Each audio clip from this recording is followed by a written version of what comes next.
was 1945. The war was over.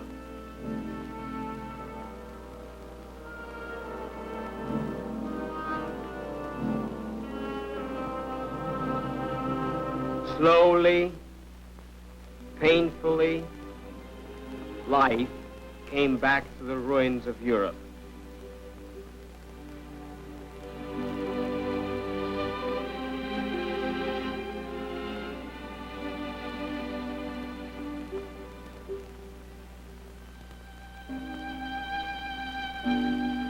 The war was over, but there was no peace.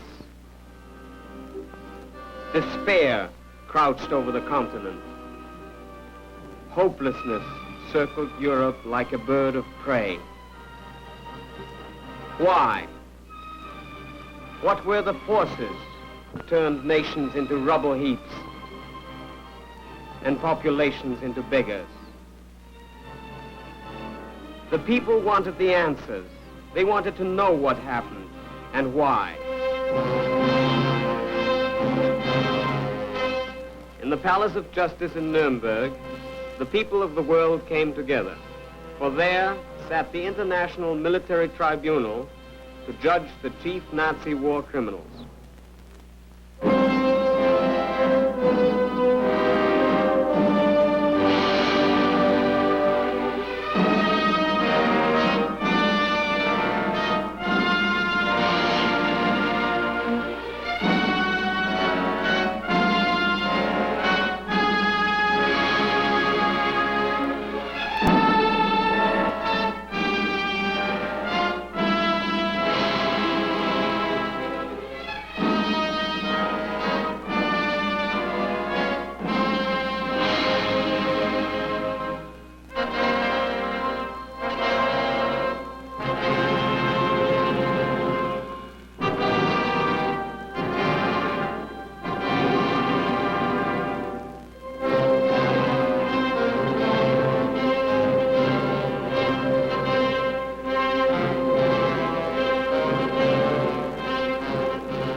Justice Robert H. Jackson, the chief American prosecutor, makes the opening statement for the prosecution.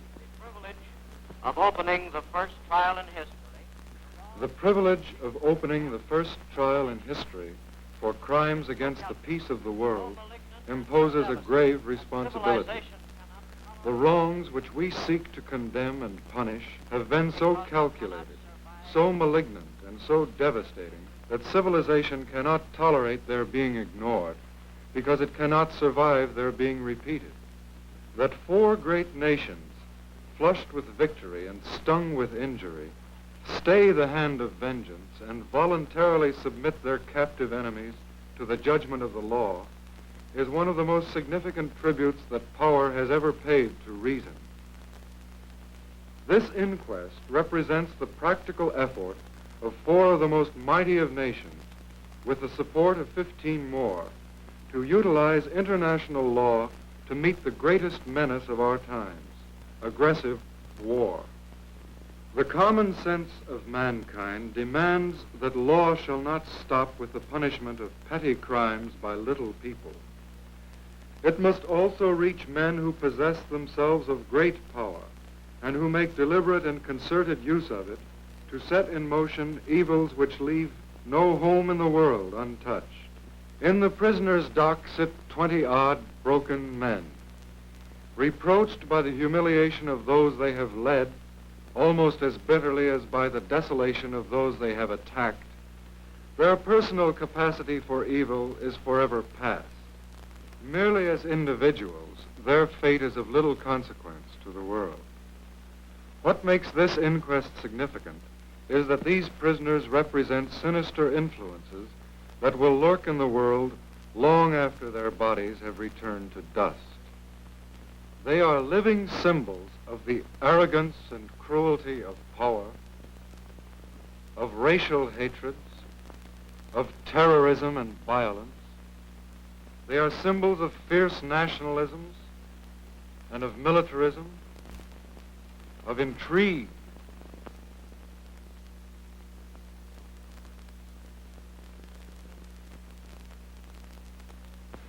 and war-making, which have embroiled Europe generation after generation, crushing its manhood, destroying its homes, and impoverishing its life. They have so identified themselves with the philosophies they conceived and with the forces they directed that any tenderness to them is a victory and an encouragement to all the evils which are attached to their names. What these men stand for, we will patiently and temperately disclose. We will give you undeniable proof of incredible events. The catalogue of crimes will omit nothing. It may be that these men of troubled conscience do not regard a trial as a favor, but they do have a fair opportunity to defend themselves, a favor which they rarely extended to their fellow countrymen.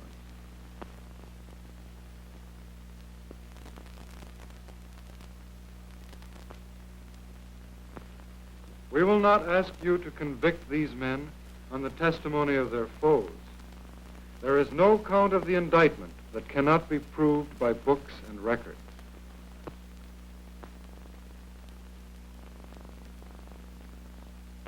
And we will show you the defendants' own films.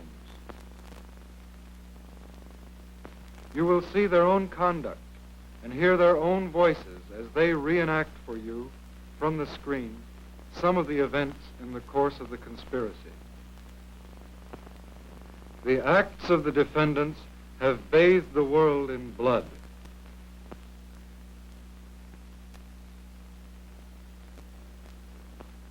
And set civilization back a century. They have subjected their European neighbors to every spoliation and deprivation. They have brought the German people to the lowest ebb of wretchedness.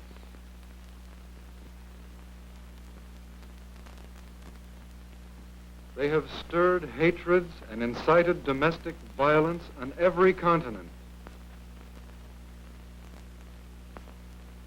These are the things that stand in the dock shoulder to shoulder with these prisoners. The real complaining party at your bar is civilization. The United States of America present count 1 of the indictment, that all the defendants participated as organizers or accomplices in a common plan or conspiracy to commit crimes against peace, war crimes, and crimes against humanity.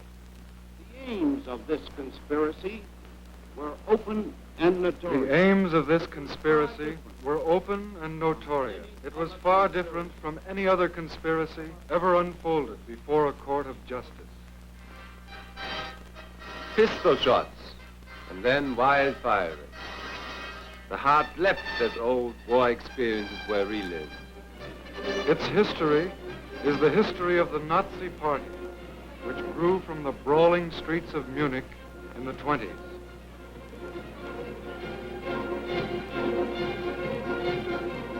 And from the beginning, Adolf Hitler and his followers were committed to the use of any means, whether or not they were legal or honorable.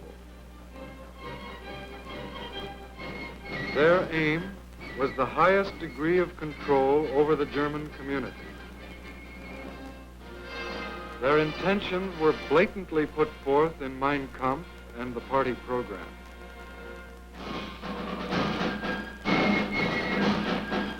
And they preached their favorite doctrine up and down the land.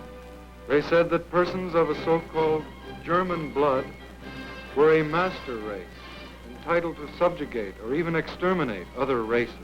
They said that the Germans should be ruled under the Führerprinzip, or leadership principle, by which each sub-leader owed unconditional obedience to his superior, and so on right up to Adolf Hitler.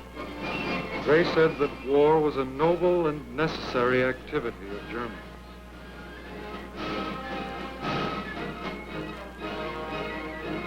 And they said that the Nazi Party alone had the right to rule Germany and the right to destroy the party's enemies.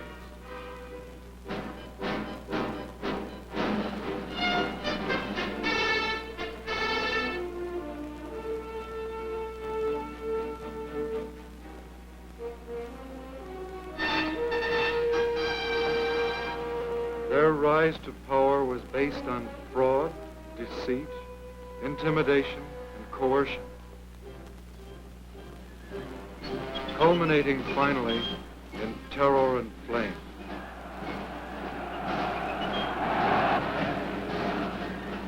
Into that flame went the democratic constitution of the Weimar Republic and the freedom of the German people.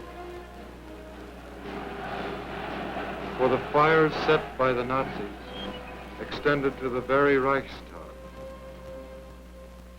Hans Gesavius, a witness who formerly held a high position in the Berlin police administration, tells of his investigation of the Reichstag fire.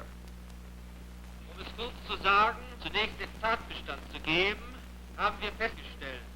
To speak briefly and to state the facts.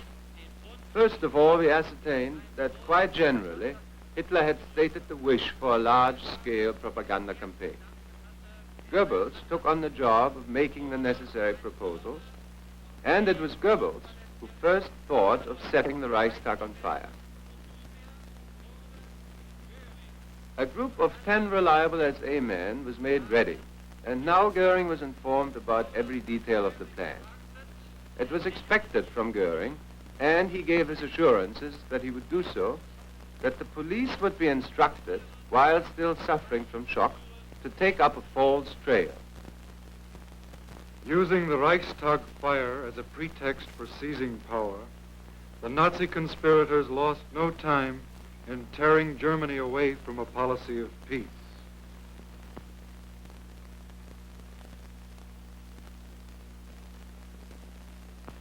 Late in 1933, they led their nation out of the disarmament conference, quit the League of Nations, and embarked on a course of secret rearmament. By 1934, the new armaments program designed by defendants Goering, Schacht, and Funk was going full blast.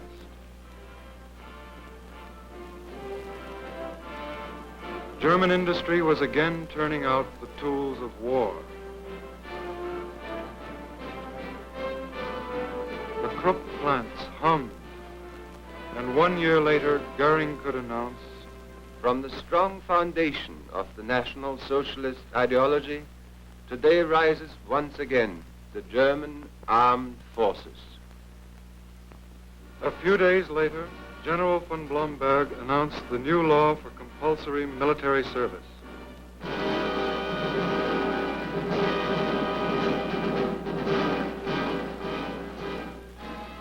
The law was signed by defendants Goering, Hess, Frank, Frick, Schacht, and von Neurath. The training began.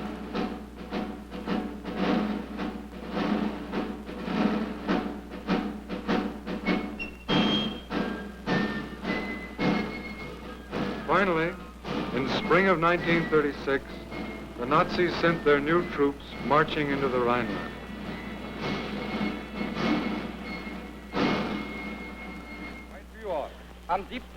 Mein Führer, on March 7, 1936, soldiers of the army, which was created by order of the Führer, crossed the sacred river of German history and occupied their former garrisons. They pledged the Führer, whatever decisions he may make, unbreakable faith and obedience, and they vowed to follow him and to prove their sincerity by their never-ending love for Germany. The columns grew longer.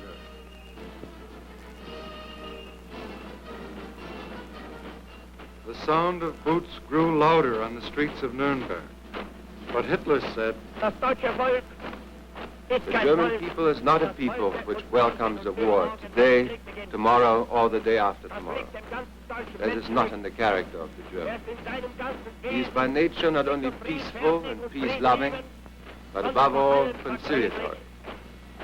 He wants to work. In our country are millions of peasants. They want to till their fields, they want to bring in their harvest. There are millions of workers. They want to perform their work.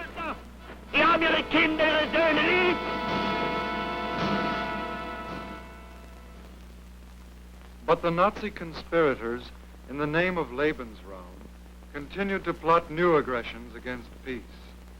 In November 1937, Hitler called a special meeting with defendants Goering, von Neurath, and Raeder, and generals von Blomberg and von Fritsch. The meeting was secret, but Lieutenant Colonel Hossbach, Hitler's personal adjutant, faithfully recorded Hitler's words. The German question can be solved only by way of force. For the improvement of our military political position, it must be our first aim, in every case of entanglement by war, to conquer Czechoslovakia and Austria simultaneously. The annexation of the two states to Germany, militarily and politically, would constitute a considerable relief. This meeting set the stage for Nazi expansion, and Act I came only 3 months later at Berchtesgaden, where Defendant von Papen finally engineered a meeting between Schuschnigg, the Austrian Chancellor, and Hitler and Defendants Keitel and von Ribbentrop. Guido Schmidt, who was Austrian Foreign Minister at the time, also attended the meeting, and now he takes the witness stand. Did Hitler demand that Seyss-Inquart be made Minister of Security? That was one of the demands on their program. Were there also demands made with regard to currency exchange and customs? There were demands of an economic nature of every kind. Hitler told you that you had until February 15th to accept his terms, didn't he? And he told you that if you didn't do so, he would use force? The ultimatum, as Hitler stated it, was that he intended, as early as February, to march into Austria, and that, for the last time, he was prepared to postpone it. Faced by these threats, the Austrians carried out all Hitler's demands. But the Nazi conspirators weren't satisfied. A month later, when Schuschnigg announced a plebiscite on Austrian independence, Hitler and Defendant Goering demanded the plebiscite be canceled. Another ultimatum demanded Schuschnigg resign within 3 hours. Fearing invasion, Schuschnigg resigned, and finally Defendant Seyss-Inquart was appointed the new Chancellor of Austria. That same day, Goering in Berlin called Kepler of the German embassy in Vienna. The conversation was transcribed. Kepler spoke first. Well, we represent the government now. Yes, that's it. You are the government. Listen carefully. The following telegram should be sent here from Seyss-Inquart. Take the notes. The provisional Austrian government sends to the German government the urgent request to support it in its task to help prevent bloodshed. For this purpose, it asks the German government to send German troops as soon as possible. Well, SA and SS are marching through the street. Everything has collapsed for the provisional groups. Seyss-Inquart is the only one who still has power in Austria. Yes, then our troops will cross the border today.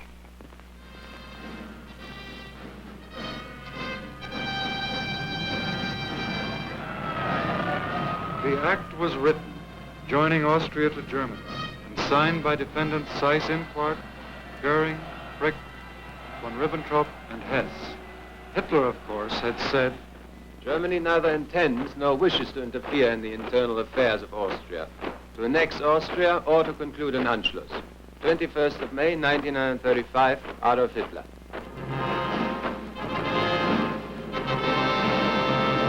The curtain fell on Act I, but already the Nazi conspirators prepared for Act II, with this 1938 memorandum from Hitler to his high command. It is my unalterable decision to smash Czechoslovakia by military action in the near future. It is the job of the political leaders to bring about the politically and militarily suitable moment. Konrad Henlein was designated political leader.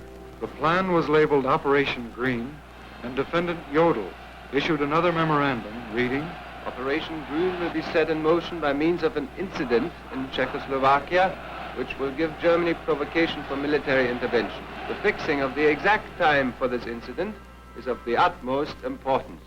A few months later, Germany signed the Munich Pact, with England, France, and Italy. This pact involved the transfer of the Sudetenland to Germany. The conspirators called it their last territorial demand.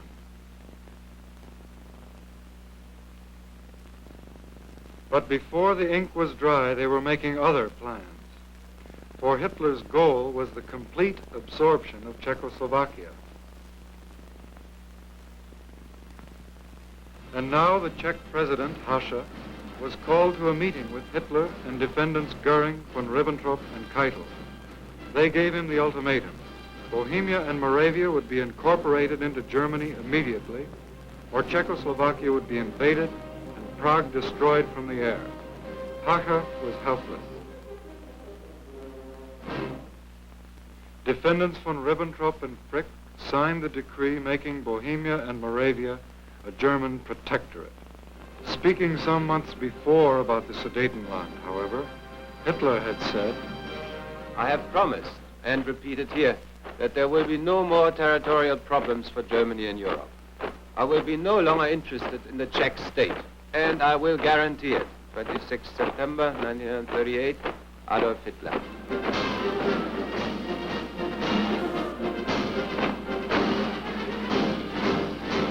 Now, according to more of his adjutant's notes, Hitler reviewed the Nazi plan of violence and treachery from 1934 to 39.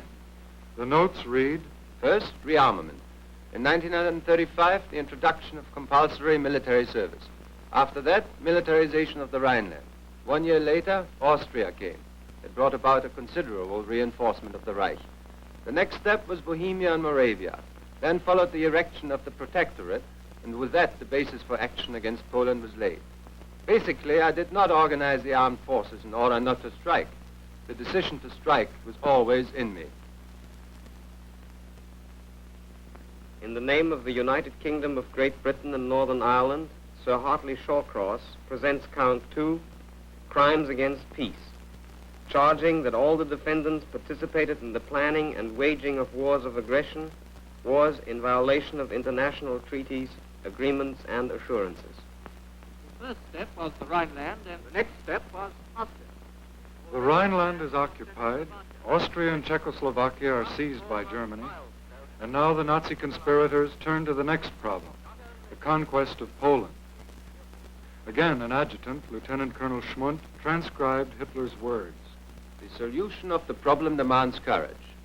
It is impossible without invasion of foreign states or attacks on foreign property. There's therefore no question of sparing Poland, and we are left with the decision to attack Poland at the first suitable opportunity. We cannot expect a repetition of the Czech affair. There will be war. Meanwhile, according to their well-established practice, the conspirators stirred up the Danzig issue to furnish frontier incidents which could justify an attack on Poland.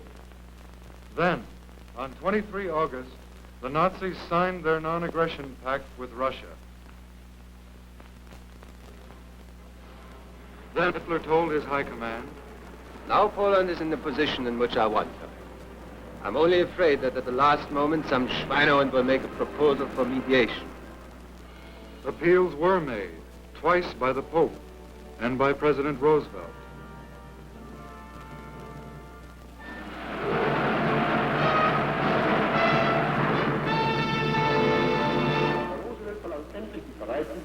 Finally, Mr. Roosevelt asks that assurance be given him that the German armed forces will not attack and, above all, not invade the territory or possessions of the following independent nations. He then names as those coming into question Finnland, Lettland, Litauen, Estland, Norwegen, Schweden, Dänemark, Niederlande, Belgien, Großbritannien, Irland, Frankreich, Portugal, Spanien, die Schweiz, Liechtenstein, Luxemburg, Polen. Meine Antwort.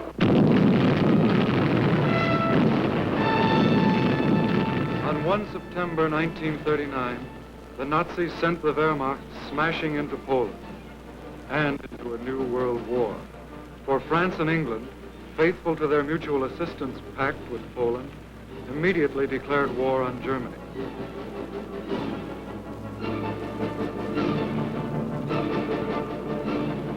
the Luftwaffe opened mass attacks on Polish towns and cities.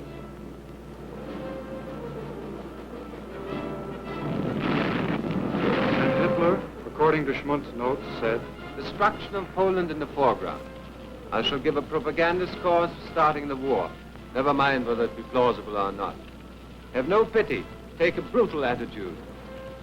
But, as usual, before the attack on Poland, Hitler told the world, During the troubled months of the past year, the friendship between Poland and Germany has been one of the reassuring factors in the political life of Europe. 30th of January 1939, Adolf Hitler. the path of destruction started in Poland, but soon it led north and south across all Europe. And each new aggression was based on Hitler's principle that in war, victory, not right, is what matters. Non-aggression treaty. It is firmly resolved to maintain peace between Denmark and Germany in all circumstances. 31st of May, 1939, Ribbentrop. But on 9 April 1940, German troops invaded Denmark.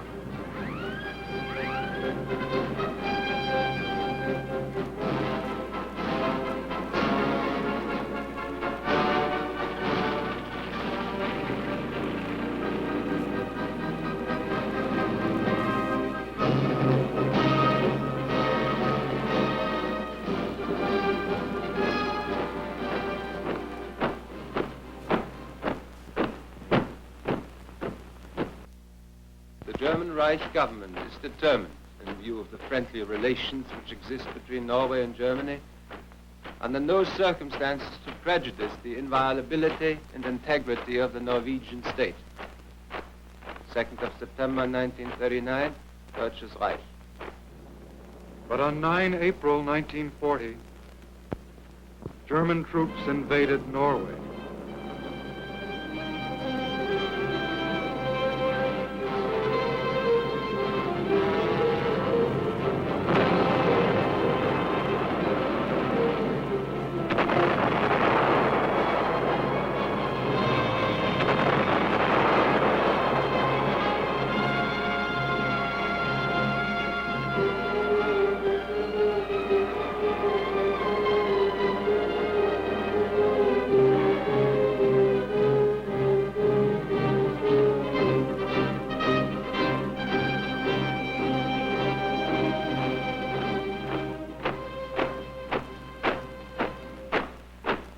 I assure the governments of Belgium, Holland, and Luxembourg that Germany will not violate their neutrality. 6th of October, 1939, Adolf Hitler. But on May 10th, 1940, German troops invaded Belgium, Holland, and Luxembourg.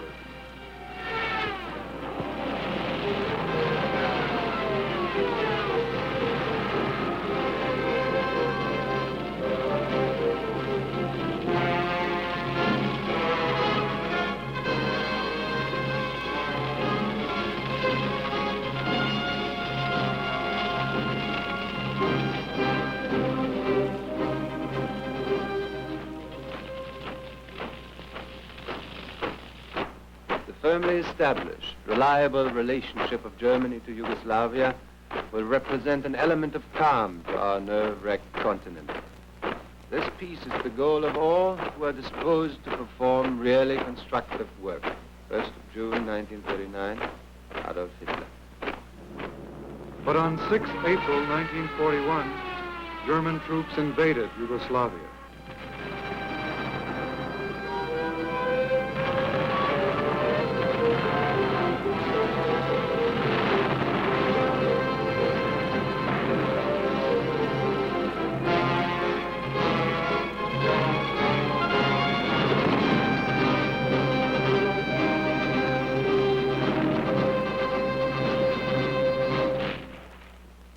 These criminal methods of the Nazi conspirators brought them early success, and by 1941, they had most of Europe under their heel.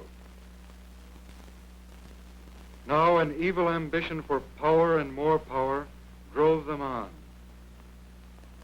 But two of the world's mightiest nations, the United States and Soviet Russia, remained to block the Nazi drive for world supremacy.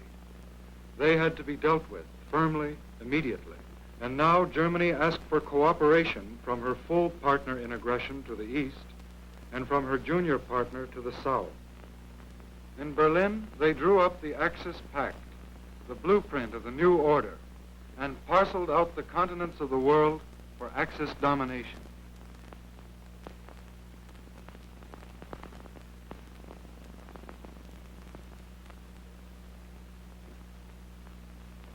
Italy was to get the Mediterranean sphere.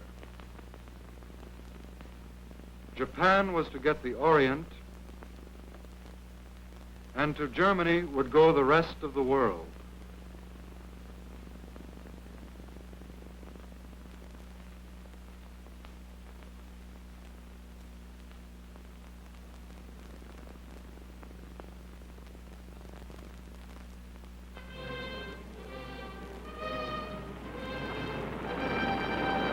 In June 1941, in violation of their non-aggression pact, the Nazis sent the Wehrmacht deep into Soviet territory, according to military plans long made.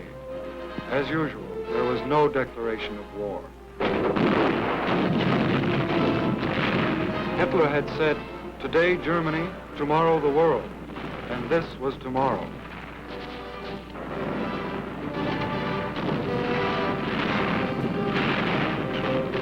Land warfare in the east, air warfare in the west.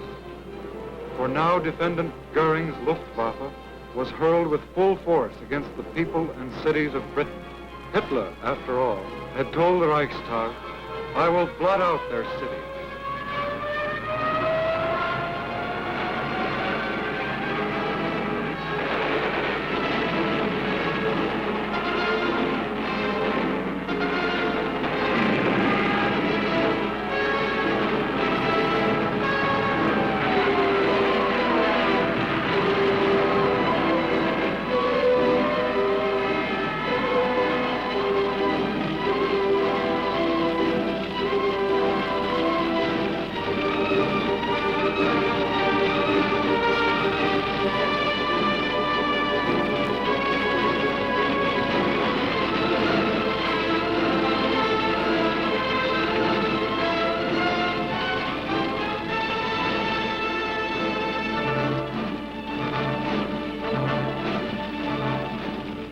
Then, on 7 December 1941, the Japanese, keeping their end of an infamous bargain, struck at the United States, also without declaration of war.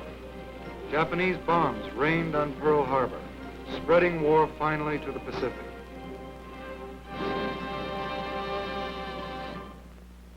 The new order was on the march. World War II flamed around the globe. In the name of the Union of Soviet Socialist Republics, General Rudenko presents counts 3 and 4, charging that all the defendants committed war crimes in Germany and in all those countries occupied by Germany. Убийство военнопленных, истребление мирного населения, ограбление... The Nazi conspirators committed crimes against enemy armies, against prisoners of war, against the civilians of occupied lands. They believed in the barbaric doctrine of total war and considered themselves freed from the restraints of international law or the established customs of war. Their ruthless policies were ordered in directives like this one from General Reinecke of the Wehrmacht High Command. The Bolshevist soldier has lost all claim to treatment as an honorable opponent. Active or passive resistance must be broken immediately by force of arms. Prisoners of war attempting to escape are to be fired on without previous challenge. No warning shot must be fired. More proof of this savage Nazi policy comes from the affidavit of Kurt Lindau, former Gestapo officer. There existed in the prisoner of war camps on the Eastern Front small screening teams headed by lower-ranking members of the Gestapo. It was the duty of these teams to segregate the prisoners of war who were candidates for execution according to the orders that had been given, and to report them to the office of the Gestapo. And a letter from Defendant Rosenberg to Defendant Keitel in 1942 stated clearly, A large part of the Soviet prisoners of war has starved or died because of the hazards of the weather. In many cases, prisoners of war could no longer keep up on the march because of hunger and exhaustion. In numerous camps, no shelter for the prisoners was provided at all. Even tools were not made available to dig holes or caves.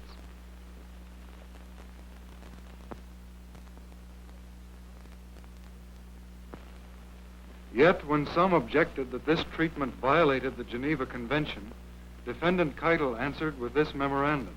We are concerned with the destruction of an ideology. Therefore, I approve and back the measures. This is proved by the testimony of General Lahusen, who worked under Admiral Canaris in the Abwehr. General Lahusen attended conferences where crimes against whole populations were plotted in advance by the Nazi conspirators. Will you please explain exactly what took place at this conference in the Führer's train? First of all, Canaris had a short talk with von Ribbentrop, particularly as regards the Polish region. Secondly, Canaris spoke vehemently against the measures that he, Canaris, had found out about, to wit, the projected shooting and extermination measures that were being directed against the Polish intelligentsia, nobility, and clergy, as well as all elements that could be regarded as embodiments of the national resistance movement.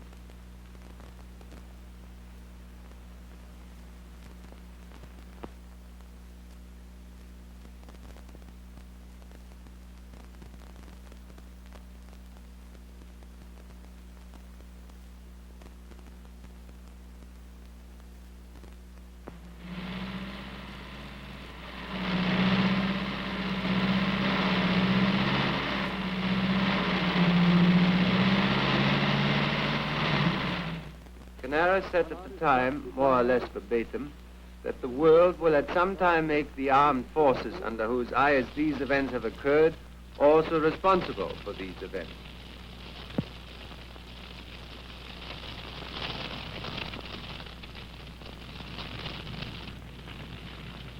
Defendant Frank, Nazi governor of Poland, was another of the conspirators guilty of directing mass murder. In his diary, he speaks of taking advantage of the focus of attention on the Western Front by carrying out wholesale liquidation of thousands of Poles. these atrocities were not restricted to the east. Here is the proof in the village of Oradour-sur-Glane, France.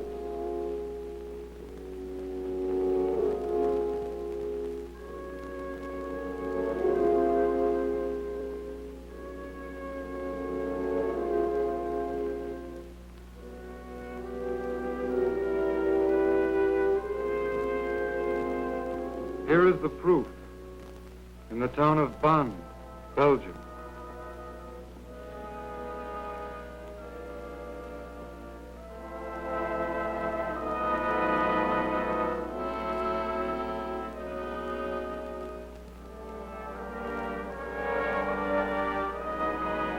Here is the proof in the San Callisto Caves, Italy, where 350 hostages were carefully listed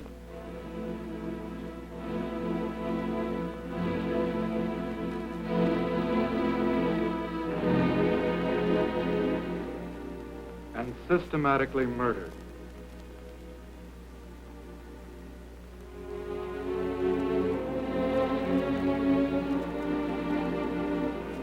And here is Lidice in Czechoslovakia.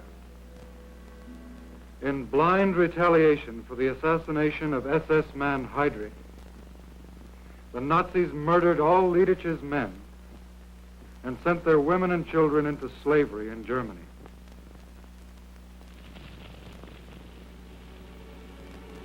But this was not enough. Boys of the Arbeitsdienst were moved into the ruins of Lidice and ordered to level the village to the ground.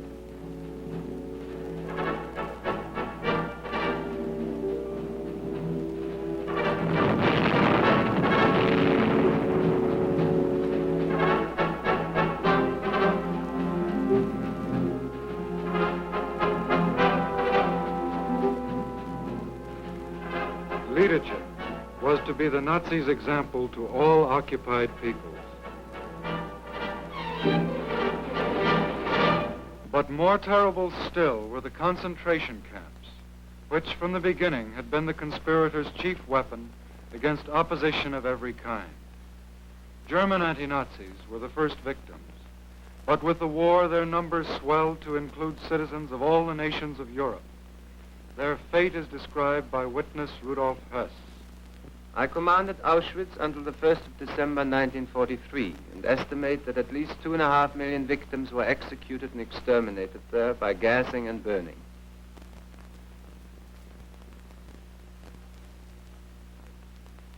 At least another 500,000 succumbed to starvation and disease, making a total dead of about 3 million. Included among the executed and burned were approximately 20,000 Russian prisoners of war who were delivered at Auschwitz in Wehrmacht transports.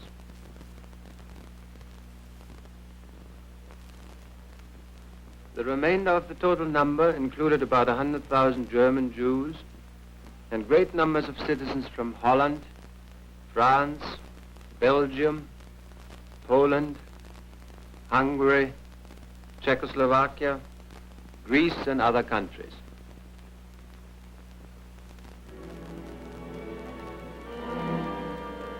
Medical experiments, too, were standard procedure at many concentration camps.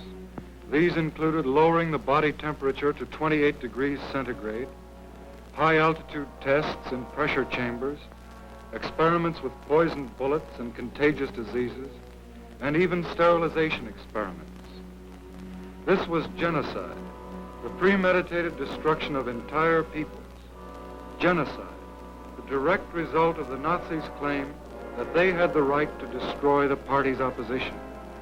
Tomorrow, the world, dead or alive.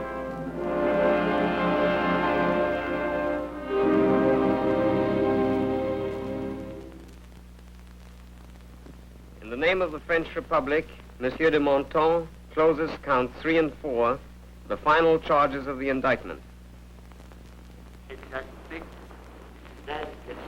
All the defendants committed crimes against humanity, including the murder and persecution of all people opposed to the Nazi Party, and the enslavement, exploitation, and deportation of civilian populations. The slave labor policy was the responsibility of defendant Sauckel, who admitted in 1944, Out of the 5 million workers who arrived in Germany, not even 200,000 came voluntarily. forced labor often meant brutal and degrading treatment, for Sauckel himself suggested. All the men must be fed, sheltered, and treated in such a way as to exploit them to the highest possible extent at the lowest possible expenditure. And defendant Bormann added, The Slavs are to work for us. Insofar as we do not need them, they may die. slavery was only one aspect of Nazi exploitation. Defendant Goering, in a talk with German occupation authorities in 1942, discussed another, plunder. God knows you are not sent out to work for the welfare of the people in your charge, but to get the utmost out of them so that the German people can live. This everlasting concern about foreign people must cease now, once and forever. I have here before me reports on what you are expected to deliver.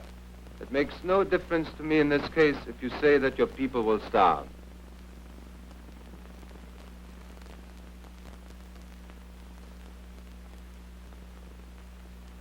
But Nazi crimes against humanity were not limited to foreign peoples.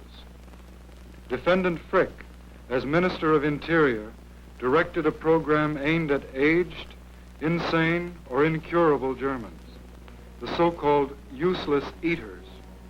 Thousands were committed to special institutions. Few ever returned. Evidence proves they were murdered because they were useless to the plans of the Nazi conspirators. But perhaps the greatest crime against humanity the Nazis committed against the Jews, a campaign of hate and murder that goes to the heart of the Nazi movement.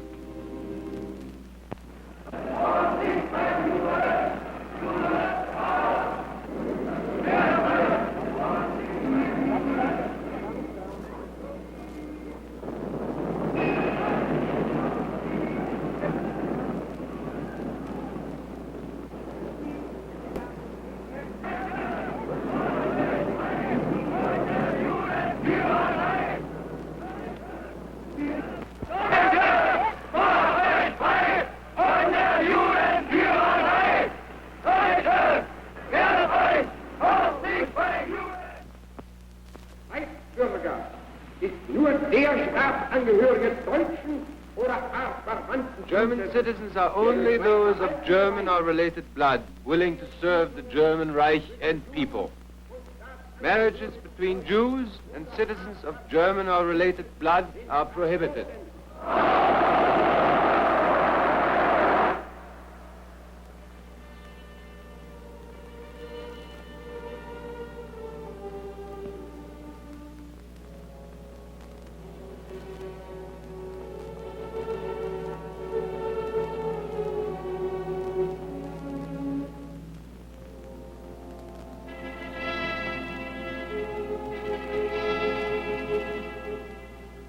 SS Brigadier General Stroop, in charge of the Warsaw Ghetto in 1943, had learned his Nazi lessons well.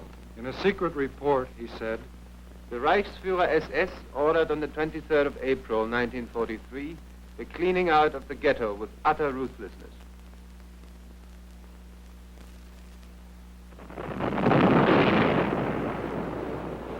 I therefore decided to destroy and burn down the entire ghetto. Jews frequently left their hideouts, but occasionally remained in the burning buildings and jumped out of the windows only when the heat became unbearable.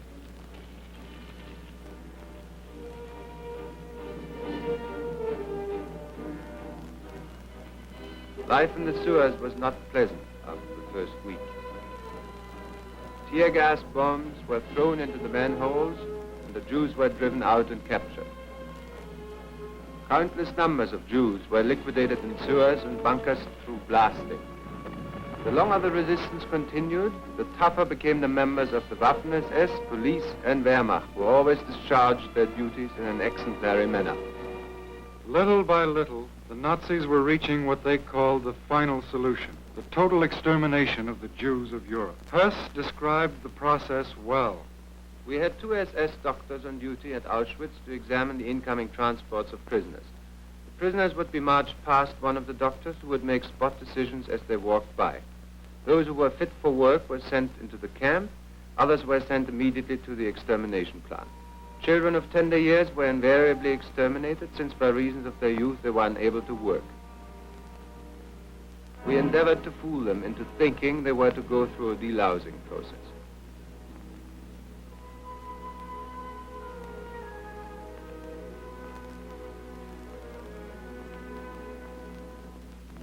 It took from 3 to 15 minutes to kill the people in the death chamber, depending upon climatic conditions. We knew when the people were dead because their screaming stopped. We usually waited about 1/2 hour before we opened the doors and removed the bodies. After the bodies were removed, our special commandos took off the rings and extracted the gold from the teeth of the corpses. Much of this loot was then transferred to secret vaults of the Reichsbank at Frankfurt am Main, the Reichsbank of Defendant Funk.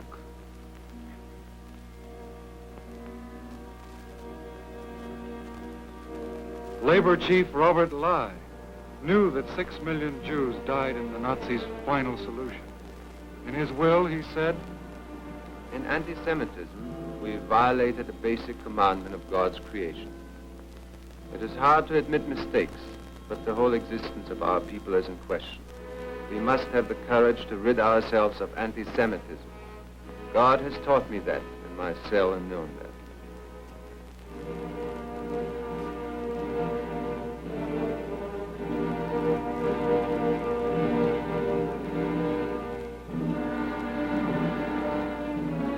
And Defendant Frank himself said before this court, Wir haben den Kampf gegen das Judentum jahrelang geführt.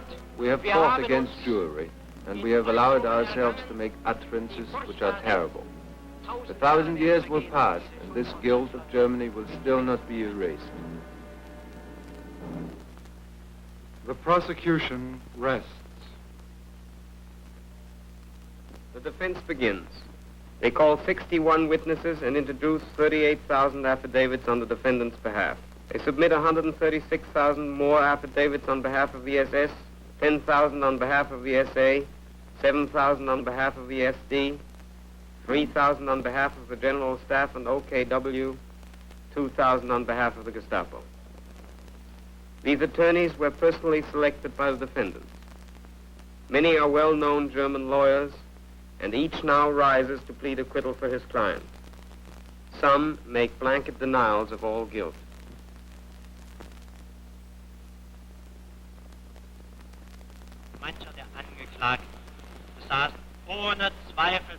Some of the defendants had, without doubt, a great influence in those spheres which did not interest Hitler. They had no part whatsoever in the great decisions concerning war and peace, armistice and peace offers, etc. Other attorneys lead their clients through a carefully prepared defense. Here, Streicher is examined. Fahre nun fort. Die Anklagebehörde stellt beide I now Daten ab. continue. Es hätten die Himmler It has also been stated by the prosecution that Himmler and Kaltenbrunner would have had no one to carry out their orders to kill if you hadn't made that propaganda and if you hadn't conducted the education of the German people in that sense.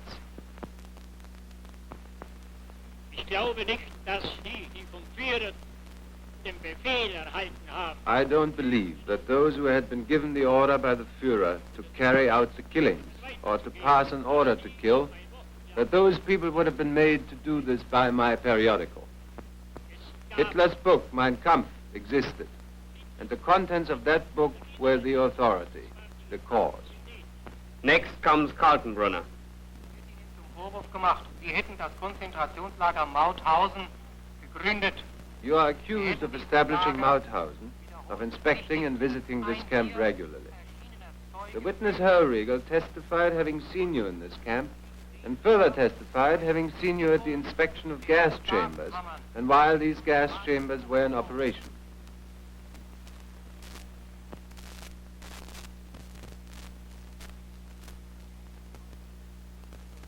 Diese Bekundungen sind falsch.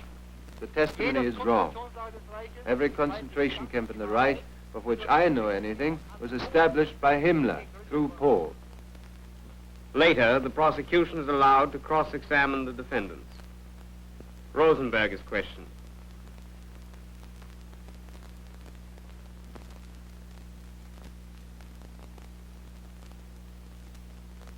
Did your ministry force people to leave their homes, to go to Germany, to work for the German state? Hier ein Zwang ausgeübt wurde. It is true that force was used, and it is not denied that some terrible encroachments occurred. Now, Raeder takes the stand. On the 23rd of May, in the Reichschancellery, Hitler said that he would give you an indoctrination on the political situation. And he said, "We are left with a decision to attack Poland at the first opportunity." Did you still think that he had no aggressive intentions? Ich habe noch viel länger geglaubt. Genau wie Herr Generaloberst Jodl I believed that for a long time. Just as General Jodl said, after Hitler had solved the Czech problem purely politically, it was to be hoped he would also be able to solve the Polish question without bloodshed. I believed that until the last moment, until the 22nd of August. Keitel is cross-examined. Yesterday, your counsel showed you this order, dated 16 September 1941. It said that it is necessary to take immediate cruel measures and that human life in the East is absolutely worthless. You remember the basic idea of the order, that human life costs absolutely nothing? Please answer the question. You signed this order with this statement? Ja. Next, Jodl. Do you remember any other reason for such great mortality among Soviet prisoners of war? Ich wusste von diesen Gründen des I didn't know the Massensterbens reasons nichts. for this mass Sie sind murder, auch vollkommen but they seem to be completely wrong. That I do know. Now, von Ribbentrop. Are you telling the tribunal on your oath that you knew nothing about the effect of military pressure on Austria? Ich möchte nochmals betonen, I wish to stress again that I knew nothing about military measures, and that if I had known something, I wouldn't see any reason not to say so. But it is a fact that during the days before and after the Hitler-Schuschnigg meeting, I was so busy taking over the Foreign Office but I could give only slight attention to the Austrian problem.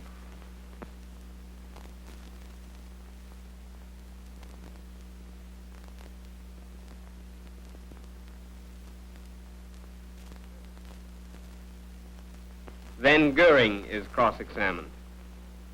At the end of the meeting, you used the following words, didn't you? German Jewry must, as a penalty, forfeit 1 billion marks. Then the pigs won't commit any more crimes. Jawohl. Do you still say that neither Hitler nor you knew of the policy to exterminate the Jews? Soweit es mich betrifft, habe ich gesagt, dass I already have said that not even approximately did I know to what degree this thing took place. You did not know to what degree, but you knew there was a policy that aimed at the liquidation of the Jews. Nein, auf die Auswanderung der Juden und nicht auf ihre No, Ausrottung. not liquidation of the Jews. I only knew that certain perpetrations had taken place. Speer takes the stand.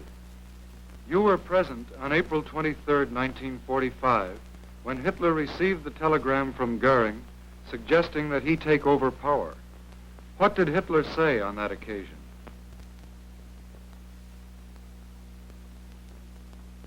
Hitler war außerordentlich erregt über den Inhalt dieses Telegrammes. Hitler was most excited about the contents of the telegram, and he expressed himself in a very clear manner about Goering. He said that he knew for some time that Goering had failed, that he was corrupt, that he was a drug addict. It was typical of Hitler's attitude toward the entire problem, however, that he followed this statement up by saying, but he can, nevertheless, negotiate the capitulation. He stated in an offhand manner, it doesn't really matter who does it. His disregard for the German nation was expressed in the way he said this. After months of examination and cross-examination, several defendants make final statements to the tribunal. Frank is first. Ich selbst möchte aber hier ganz aus der Tiefe meines Empfindens I myself, speaking from the very depth of my sentiments and from the experience of 5 months of this trial, want to say this. Now that I have gained the last insight into all that which has been committed in the way of dreadful atrocities, I feel a terrible guilt within me. Funk declares. Als mir nun diese Terror- und Gewaltmaßnahmen gegen die Juden When these measures of terror and violence against Jews were put up to me, I suffered a nervous breakdown, because at the moment it came to my mind with full clearness that from here on the catastrophe took its course all the way up to the terrible and atrocious things about which we have heard, and about which I knew only in part at the time of my imprisonment.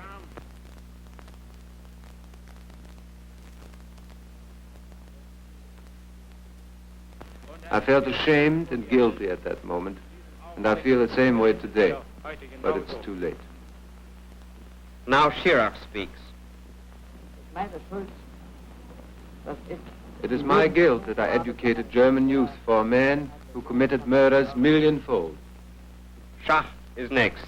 Denn hat alles, was vorher dem deutschen Volke und damit auch mir versprochen hatte. Everything he promised to the German people and thereby to himself, he did not afterwards keep. He promised equal rights for all citizens, and without regard to their capabilities, his adherents got privileges before all other citizens. He promised to fight against political lies, and together with his minister Goebbels and by himself, he never did anything but disseminate political lies and political fraud. He released criminals and put them into his service. He did everything in a way of not keeping his promises. He deceived the world, Germany, and me. Speer once more. The tremendous danger contained in this totalitarian system only became really clear the moment we were approaching the end. Everything that has happened during this trial, everything you have seen in the way of orders which were carried out without any hesitation, did after all turn out to be mistaken. That is why this trial must contribute to the prevention of such distorted wars in the future and to the establishment of principles for human cooperation.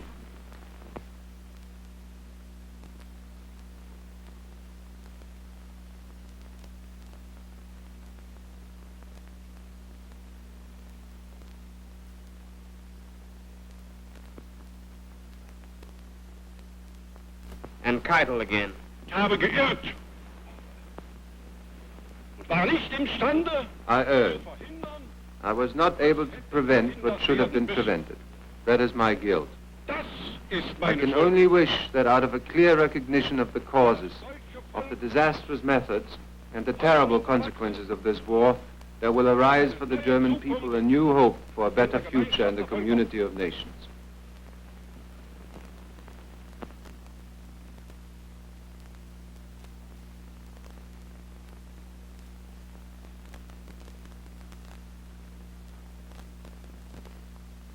Now, Frank. Wir rufen das deutsche Volk, dessen Machtträger wir mit waren, We call on the German people, whose representatives we were, to abandon this way, which was doomed to failure in the will and justice of God, and which is doomed for everyone who may try to follow it, anywhere in the world.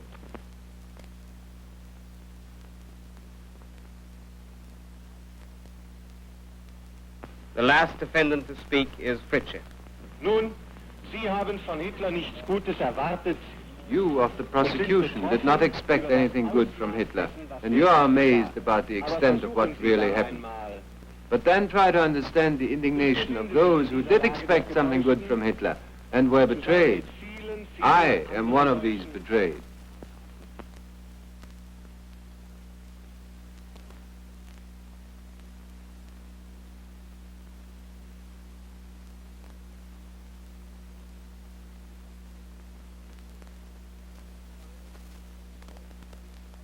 Finally, both defense and prosecution sum up their arguments for the tribunal. An aggressor can be branded only by the world's conscience. That supreme organ of humanity must have not only real, but also moral authority. Its impartial judgment must be looked upon with general confidence. It must stand above the contesting parties. In the name of the United States of America, Justice Jackson delivers his summation.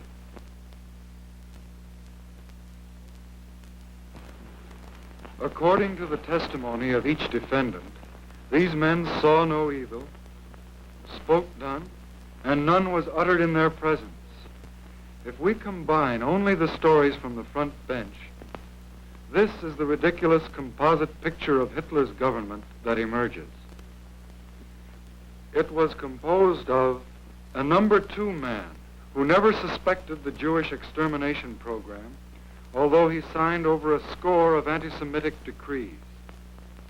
A number 3 man who was merely an innocent middleman, transmitting Hitler's orders without even reading them, like a postman or delivery boy. A foreign minister who knew little of foreign affairs and nothing of foreign policy.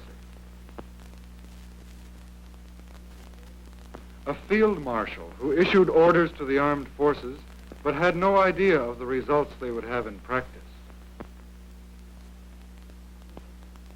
A security chief who was of the impression that the policing functions of his Gestapo and SD were somewhat on the lines of directing traffic. A party philosopher who had no idea of the violence which his philosophy was inciting in the 20th century.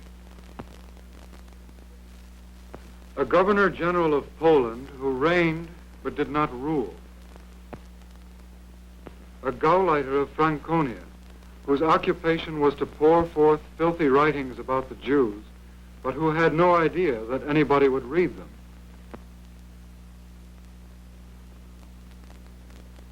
A minister of the Interior who knew not even what went on in his own office, much less the interior of his own department, and nothing at all about the interior of Germany. A Reichsbank president who was totally ignorant of what went in and out of the vaults of his bank.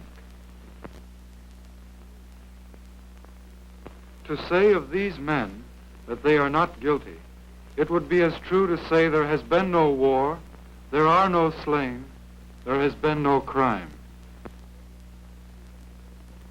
In the name of the United Kingdom of Great Britain and Northern Ireland, Sir Hartley Shawcross delivers his summation. This trial must form a milestone in the history of civilization, not only marking that right shall in the end triumph over evil, but also that ordinary people of the world, and I make no distinction here between friend and foe, are now determined that the individual must transcend the state.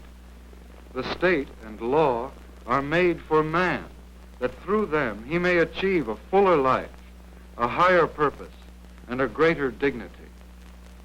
In the name of the Union of Soviet Socialist Republics, General Rudenko delivers his summation. And when we ask, have the charges against the defendants been proved before the court? Have the defendants been convicted of their guilt? There is only one answer. Their crimes have been proved. Neither the statements of the defendants nor the arguments of the defense were able to refute our grave accusations. It has been impossible to cast doubt on events which actually took place. The truth cannot be challenged. That is the real meaning of this trial. That is the lasting result of our long and strenuous effort. In the name of the French Republic, Monsieur Duribe delivers his summation. When this international trial is closed and the principal war criminals sentenced, we shall go back to our own countries. The fate of these men now lies entirely with your conscience. This is beyond our competence. Our task is finished. Now it is for you, in the silence of your deliberations, to listen to innocent blood crying for justice.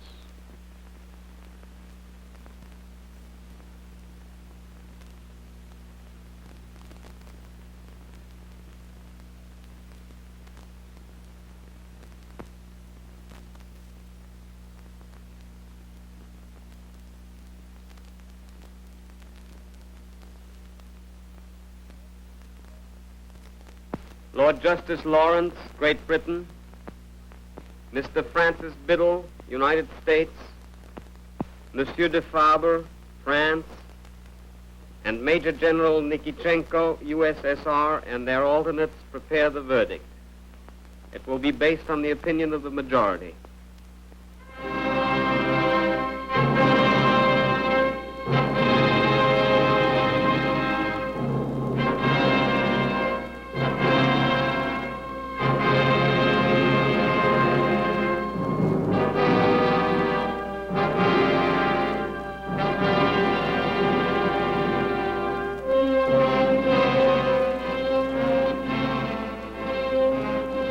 October 1st, 1946, the verdict is delivered by Lord Justice Lawrence, President of the Tribunal. Of the organizations, the SS, SD, Gestapo, and Leadership Corps are found guilty. The High Command, SA, and Reich Cabinet not guilty. As for the individual, Wilhelm Hermann Goering, guilty of conspiracy, crimes against peace, war crimes, and crimes against humanity. Death by hanging. Rudolf Hess, guilty of conspiracy and crimes against peace. Life imprisonment. Joachim von Ribbentrop, guilty of conspiracy, crimes against peace, war crimes, and crimes against humanity. Death by hanging. Wilhelm Keitel, guilty of conspiracy, crimes against peace, war crimes, and crimes against humanity. Death by hanging. Ernst Kaltenbrunner, guilty of war crimes and crimes against humanity. Death by hanging. Alfred Rosenberg, guilty of conspiracy, crimes against peace, war crimes, and crimes against humanity. Death by hanging. Hans Frank, guilty of war crimes and crimes against humanity. Death by hanging. Wilhelm Frick, guilty of crimes against peace, war crimes, and crimes against humanity. Death by hanging. Julius Streicher, guilty of crimes against humanity. Death by hanging. Walter Funk, guilty of crimes against peace, war crimes, and crimes against humanity. Life imprisonment. Hjalmar Schacht, not guilty on this indictment, released. Karl Dönitz, guilty of crimes against peace and war crimes, 10 years imprisonment. Erich Raeder, guilty of conspiracy, crimes against peace, and war crime, life imprisonment. Baldur von Schirach, guilty of crimes against humanity, 20 years imprisonment. Fritz Saukel, guilty of war crimes and crimes against humanity, death by hanging. Alfred Jodl, guilty of conspiracy, crimes against peace, war crimes, and crimes against humanity, death by hanging. Franz von Papen, not guilty on this indictment, released. Albert Speer, guilty of war crimes and crimes against humanity, 20 years imprisonment. Konstantin von Neurath, guilty of conspiracy, crimes against peace, war crimes, and crimes against humanity, 15 years imprisonment. Arthur Seyss-Inquart, guilty of crimes against peace, war crimes, and crimes against humanity, death by hanging. Hans Fritzsche, not guilty on this indictment, released. Martin Bormann, tried in absentia, guilty of war crimes and crimes against humanity, death by hanging. The trial is over.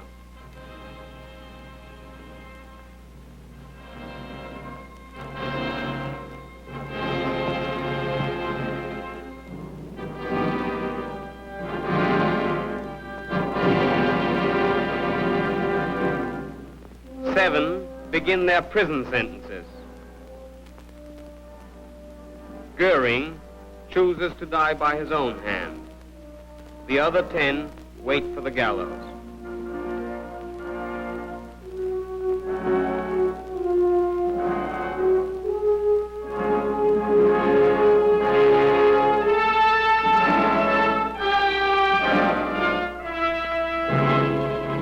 In Nuremberg, the people of the world found out and why. But Nuremberg is more than an answer to a question. As Justice Jackson said, this trial is part of the great effort to make the peace more secure. It constitutes juridical action of a kind to ensure that those who start a war will pay for it personally. Nuremberg stands as a warning to all those who plan and wage aggressive war.